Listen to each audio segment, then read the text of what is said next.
Welcome back again to this area, this thing. We are renovating Willow Creek, filling it with our own lore and stories and all of the things, starting with this little neighborhood, turning it into a lower class, junky part of town. I don't know the name of it. I want to say rural,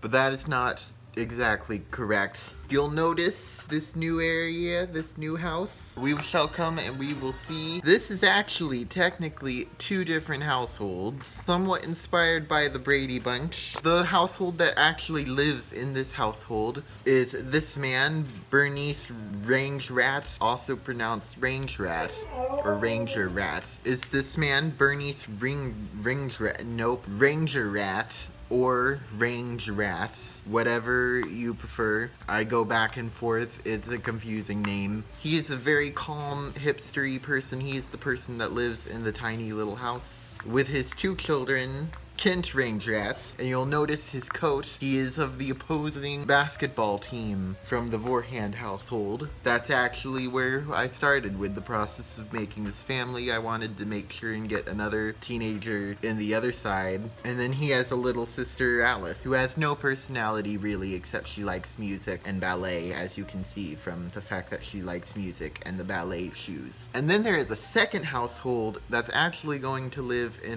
the richer side of the neighborhood when we make it. This is Jessica Tone. She is a working mother, an ambitious businesswoman. She is just now getting her career going, quite wealthy now at the moment, and she has two kids, Maris Tone, who also likes music, and Blake Tone, whose only trait is that he's crazy because toddlers. So they're gonna be living off on a different side of town, and they're gonna be living in this house we're about to show. But Bernice and Jessica are actually fiancés. They are engaged. Here's their write-up that I made for them. Bernice and Jessica are getting married. The kids kind of want to be happy for them, but they're not convinced. Both families are very suspicious of their parents' fiancé. Why would a broke hippie guy and a wealthy businesswoman decide to marry each other? Jessica's kids, which is actually really just Maris because Blake's probably too young to actually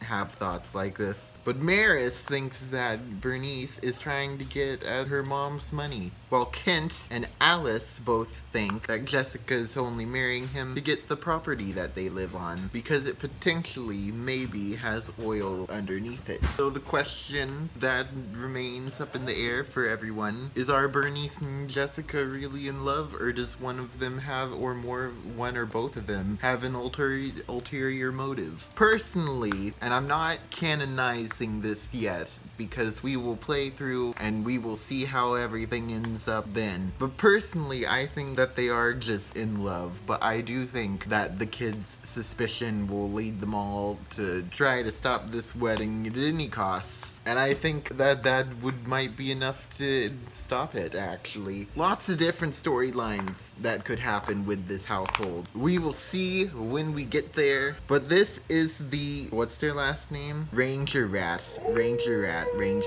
This is their house. The one that potentially maybe has oil underneath it. I enjoy this fencing for this area. It just feels like over here, I think it really makes it feel nice, and I add the clover and things because there's always that kind of clover stuff everywhere. And I also put trash cans next to the front porch, which I forgot to do for the other houses. So we have got to go back and fix you later. I tried to fit two houses on this lot. It was too small inside. I don't really know how this happened. I gave myself the same budget as the Vorhands, but I feel like they ended up having a much sparser house than the Vorhands did. This house actually ended up being much like the house that was here in this lot before. There's a nice little kitchen and a little viewing area and a little picture of the beach, because I feel like Bernice is very much a beach guy. Kent and Alice both have their own little rooms. He's got the basketball because basketball things. Actually, 2 out of 3 of those things are soccer, but ignore that. He's living on this little cot. She's in here. They don't have much in their rooms. She has that little pink panda. He has his sports things. Bernice has this very zen bed with the very zen lighting. And this bathroom that they all share. And that's pretty much it for that household. Look, you can see the Vorhans still standing out. I've actually want to go ahead and move the Tones out because they don't live together yet and may never will. Bing, bing, bing. There we go. It's gonna be very interesting when we actually play to see if they end up merging together or if one of them turns out to have ulterior motives or if they end up separating just because the kids cause so much tension. But that is the household that I had to show you today. They are on the gallery in case you are interested. It has a little bit of CC in it, so you have to turn that on. Have fun, enjoy. I'm enjoying this. There will be more. Poof. I don't have an outro. I used to have an outro, but I don't have an outro anymore. Poof.